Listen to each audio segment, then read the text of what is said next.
اور اگر بر صغیر ہندوستان پاکستان بنگلہ دیش میں پہچان کرانے کی ضرورت پڑے گی تو ہم مسئلہ کے اعلیٰ حضرت سے بھی کرا دیتے ہیں، اور پھر نیپال کے دیہاتی مسلمانوں میں اپنی پہچان آسان لفظوں میں کرانے کی نوبت آئے گی تو سنی سے کرا دیتے ہیں۔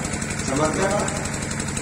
یہ بات بتائیے، الفاظ نئے نئے آتے رہیں گے، ہو سکتا ہے آنے والے زمانے میں کہیں اور لفظ ہو جائے، لیکن پرانا کو چھوڑ دینا چاہیے کہ رکھے رہنا چاہیے۔